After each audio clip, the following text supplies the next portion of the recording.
Well, hello, you fabulous interior design professional. Welcome back to Business of Design. We are the OG podcast for designers who want a business that pays the bills. I mean, is that too much to ask? And lets you sleep at night. Actually, we want so much more than that for you. I'm Kimberly Selden, and today we're diving into a topic most of us treat, how do I say this, like laundry. You avoid it until you're out of underwear. Yeah, we're talking about marketing, all right. If your current strategy is like mine, I'll post if I remember. Or maybe you're thinking, gosh, I hope the referrals don't dry up. Then lean in and listen up because my guest is the brilliant Daniela Furtado from Findable Digital Marketing. And she's going to hand us a plan. And you know how I love a good plan. You're going to walk away from this episode with a clear, doable 12-month marketing roadmap that actually works in real life. Hello. Daniela breaks down exactly what to tackle first, what to stop wasting time on, love that, and how simple tools like Google Maps, seriously, can bring in stronger leads faster, in fact, than your very best Instagram reel ever can. And listen up. If you're really ready, truly ready to stop reacting and start leading your business, please come join me at Business of Design. Inside membership, we've been killing it lately. We have been converting designers with talent, but who lack confidence into CEOs leading empires. Honestly, systems, templates, an exact blueprint for running your business, live coaching, the whole fabulous support squad you need right here at businessofdesign.com membership. And get on the waiting list, by the way, for the next 6-week Business of Design financial bootcamp, because I'm telling you, this has been a huge success. One of our attendees says she made more in this quarter than she made the entire previous year. And you know what?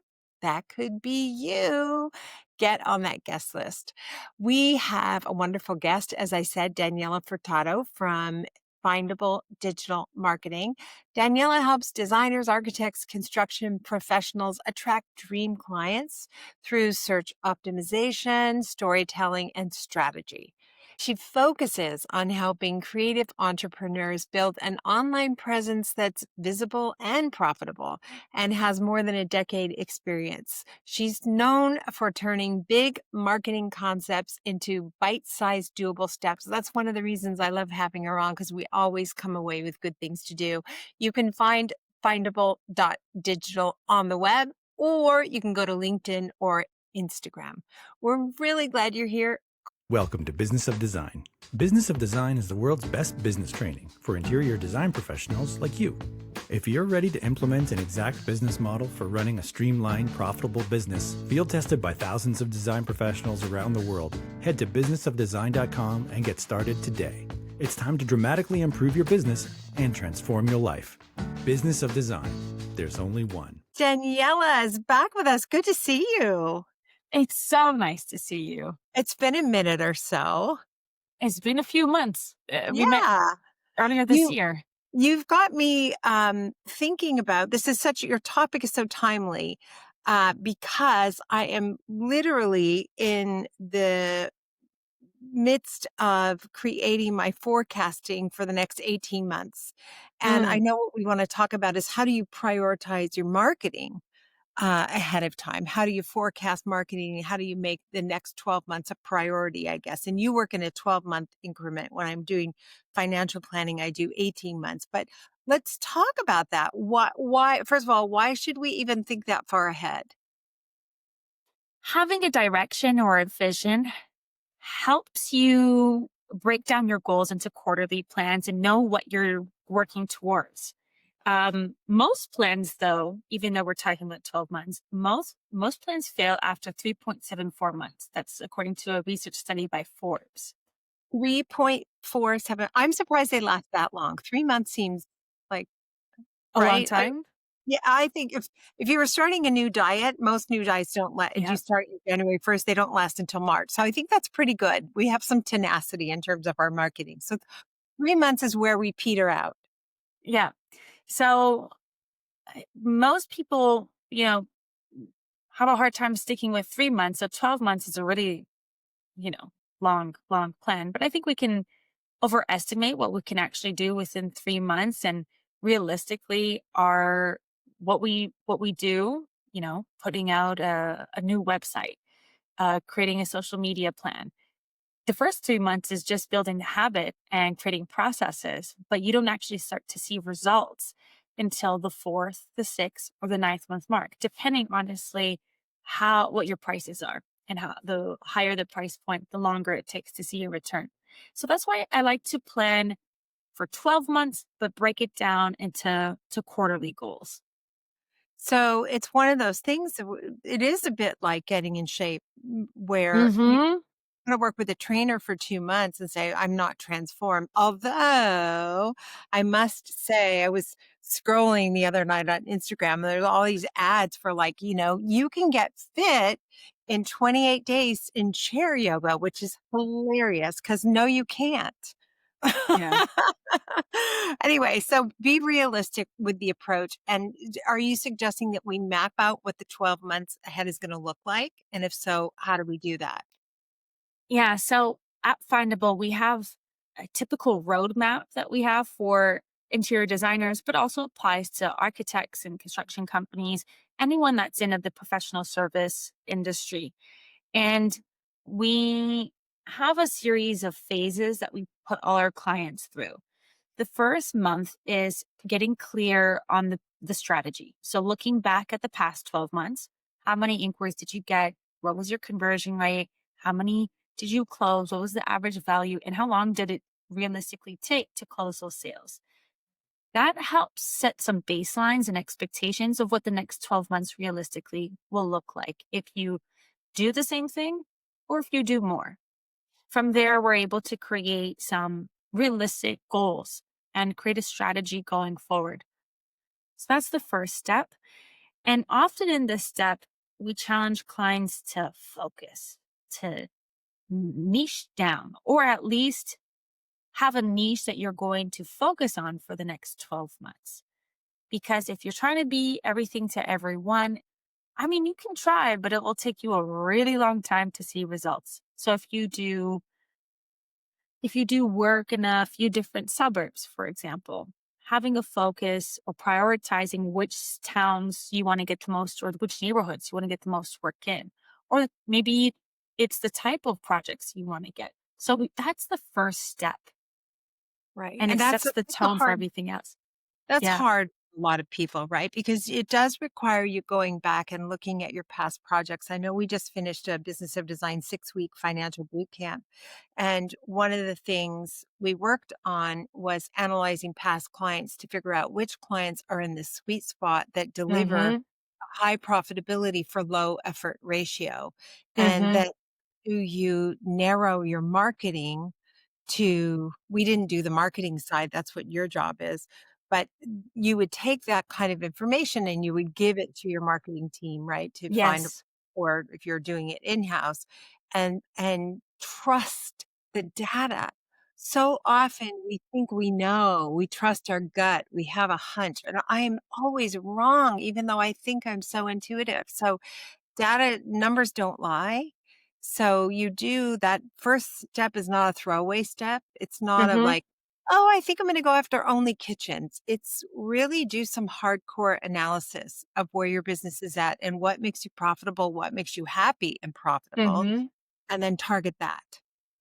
I love that you say it's a 6-week program, because it really does take that long to figure out your priorities and your focus. It's not something that can be done in just a 5-minute exercise. It requires some research, some deep thinking, some soul searching sometimes as well.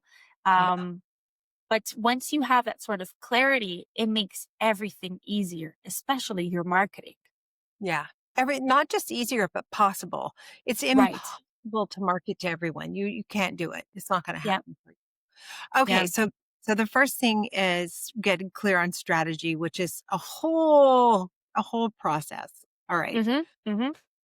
Once we have that, we now know what are some realistic goals. We can break them down into milestones if we know, I typically say to people, we're going to double your inquiries in 12 months. If you're doing more marketing than what you did last year, it's pretty reasonable. It's pretty realistic to get double the number of inquiries. But what does double mean, right? We don't know what double means for you unless you know how many inquiries you got in the past. And you'll be surprised, or maybe you're not surprised completely, but I am often surprised at how few people track those numbers and can give those numbers to us with confidence. Yeah, yeah. Or they'll say, "Oh, I think we get about, 30 inquiries," when in fact they get 12, or, and then so it's important as you're establishing your goals to be Hmm. somewhat realistic so you can be satisfied. Right. So if you actually got 12 inquiries last year, the goal is to get 24 next year.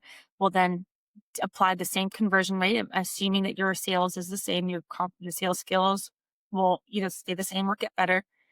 And then we can determine the number of projects, and we break that down into quarterly goals.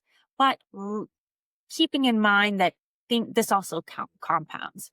Typically, when you're doing consistent marketing, this depends a little bit on the market that you're in, but most people start to see those inquiries coming from online marketing between months 4 to 6. So that's when you start to see strangers from the internet reaching out saying, "Hey, I'm interested in your work." They may not have the budget, they may not be the right fit, but at least you know that strangers are reaching out. So that's month 4, and then we plan onwards. So that's goal setting. The next step, and we try to do this at month 2 or sooner, depending how clear people come into the project, whether or not they have their numbers prepared and that focus defined. But month 2, but at the latest, we start working on their Google Maps. This is a low hanging fruit that a lot of people underestimate and ignore. And we challenge clients to get 25 reviews or testimonials within the first month to 3 months. Most clients can do it within 1.5 months.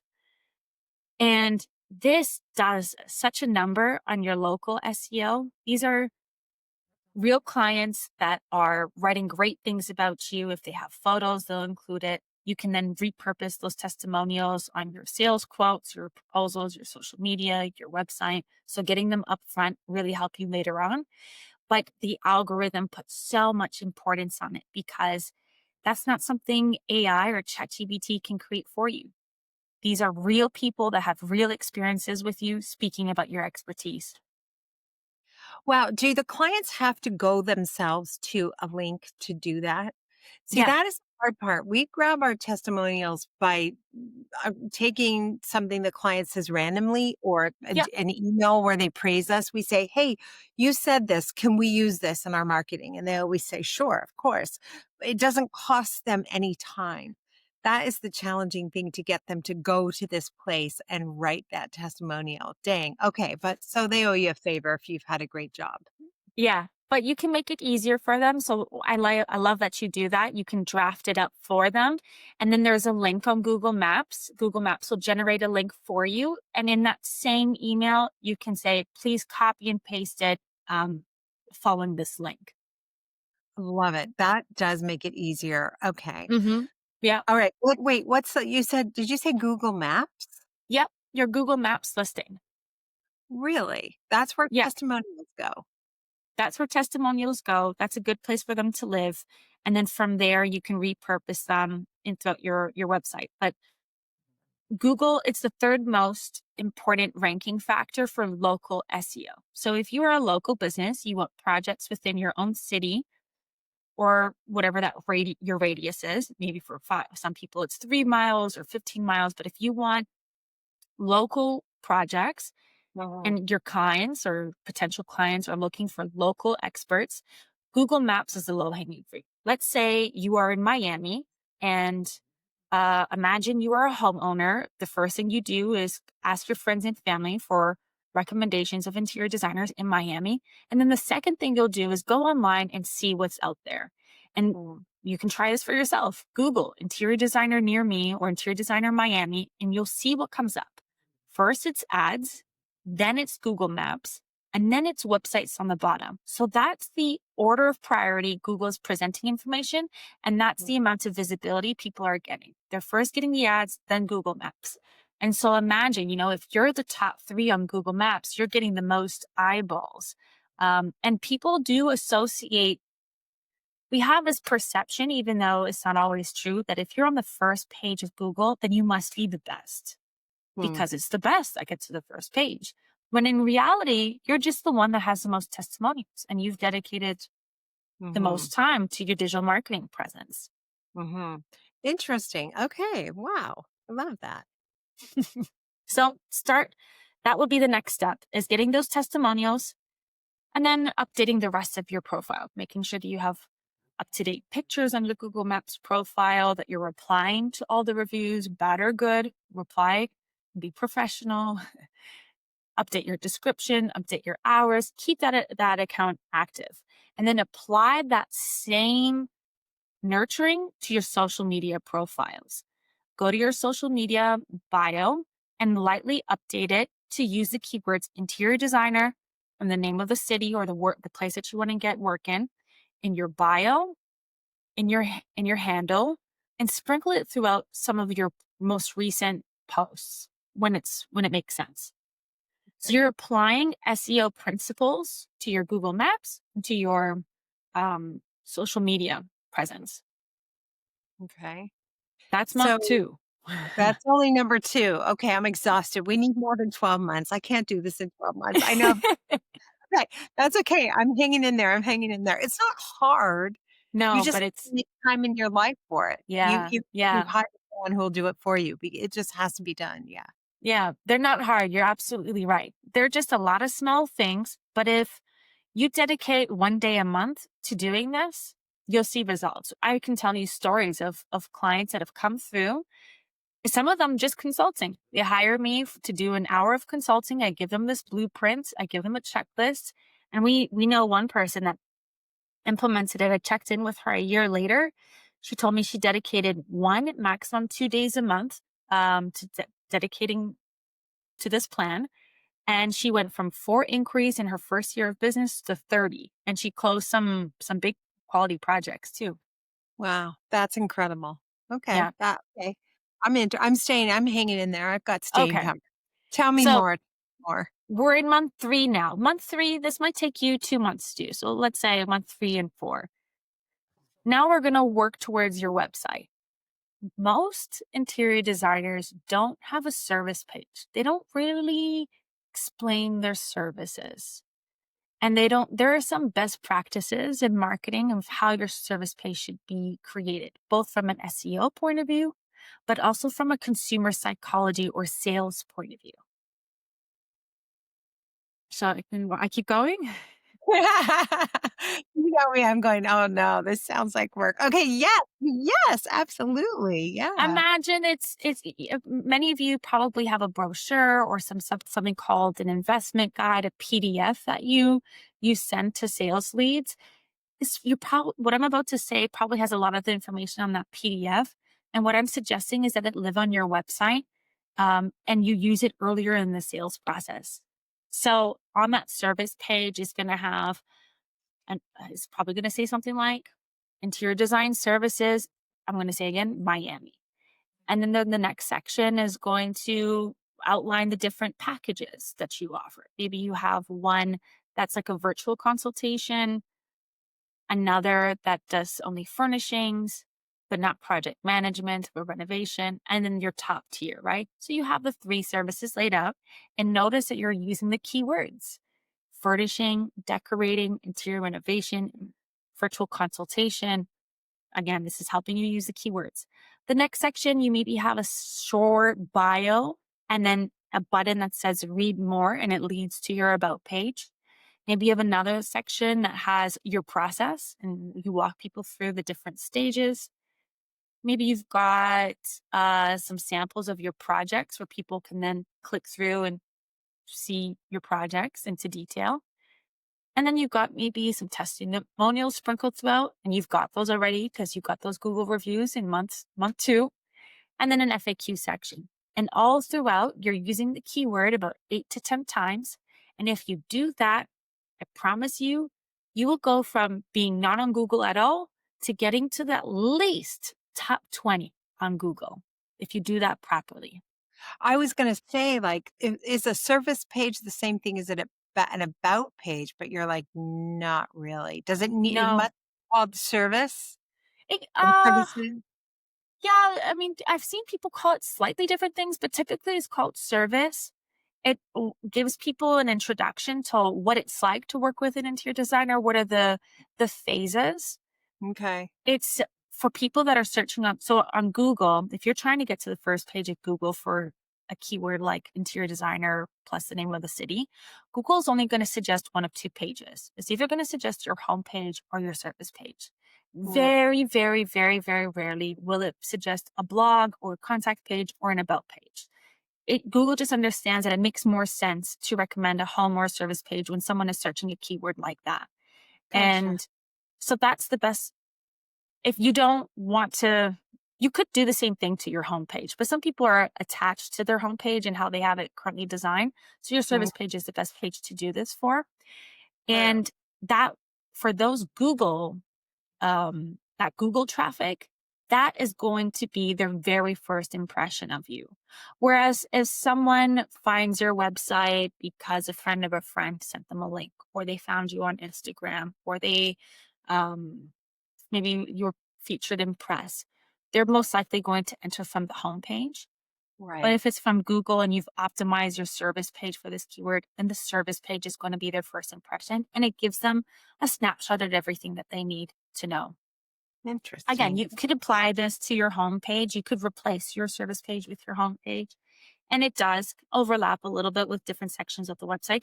And that's not a bad thing. That's really great to have a lot of internal linking throughout your website. Okay. That's good. So that's we're on month 3 and 4.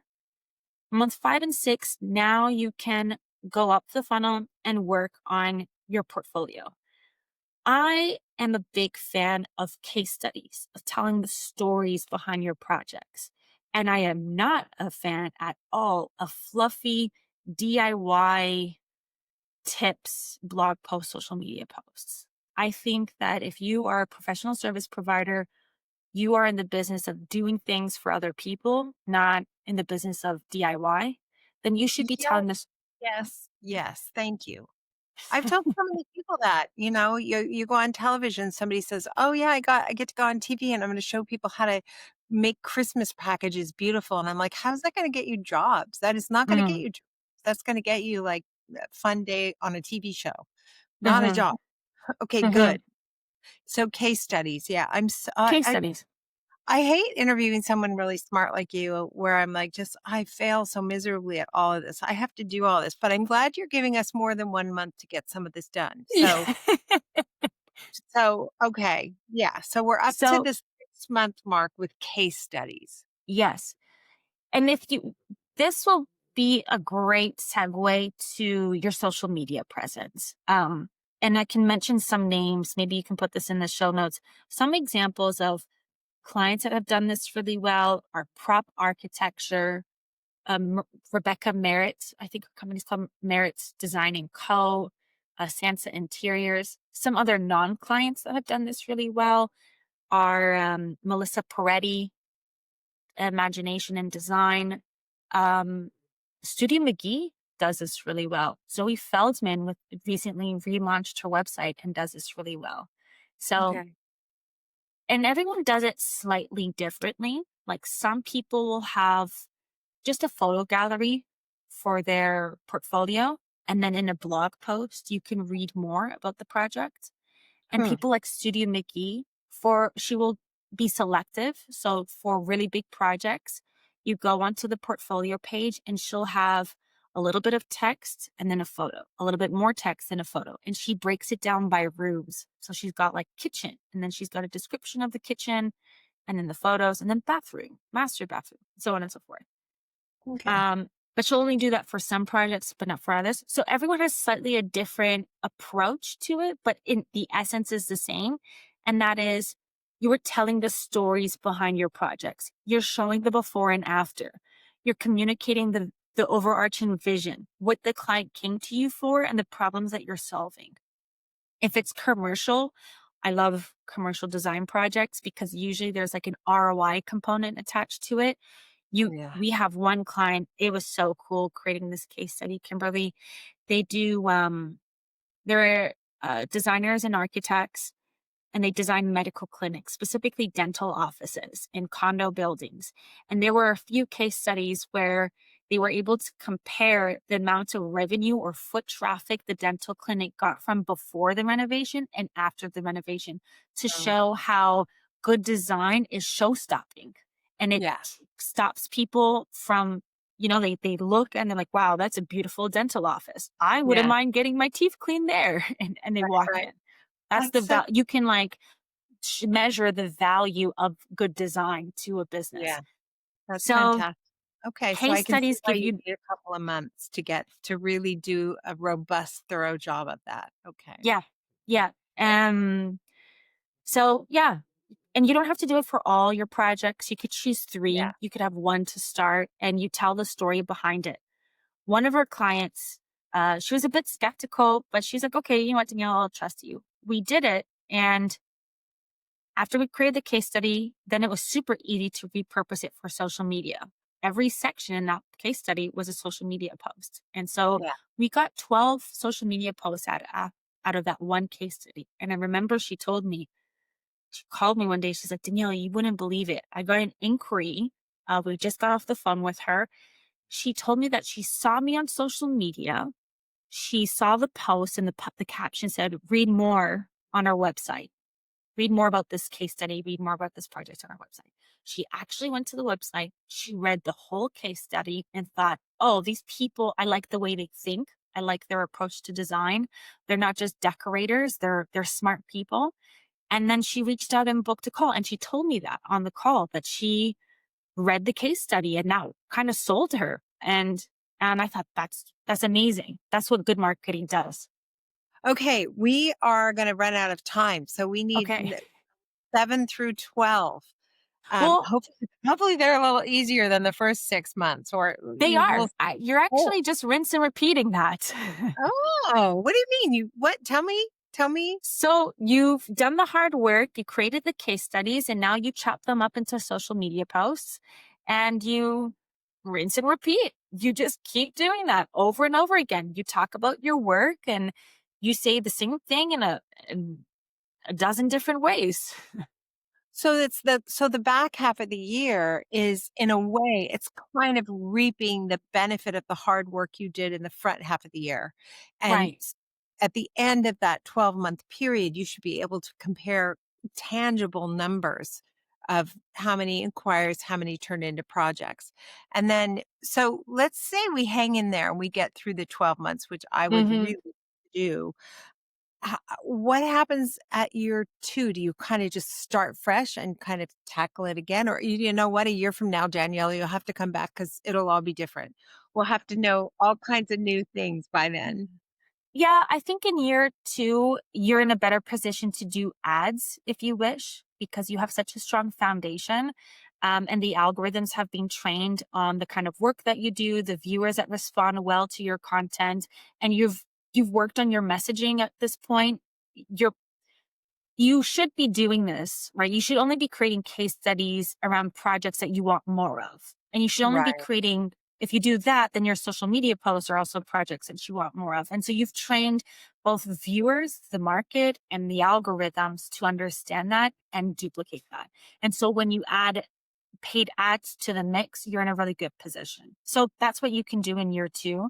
You can also start now. Year 2 is also a great time to do press, because now you've photographed these projects, you've told the stories, and when you pass them on to journalists, they're like, "Oh my God, you made my job so much easier. Like you've Yeah. given me the meat, and now it's so much easier to do an interview. I may not even have to do an interview. I might just be able to pull the information here."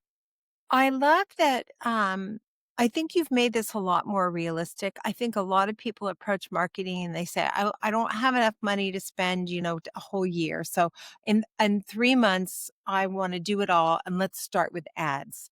And what you've just told us is, there's a ton of prep work. It's like painting a room. It's 80% Yeah.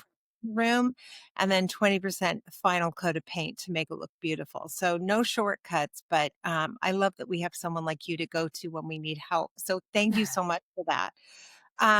We love to end every episode with design intervention. Do you want to leave anybody with one final thought? And every time you ask me this, I blank out because I'm like, which one do I choose?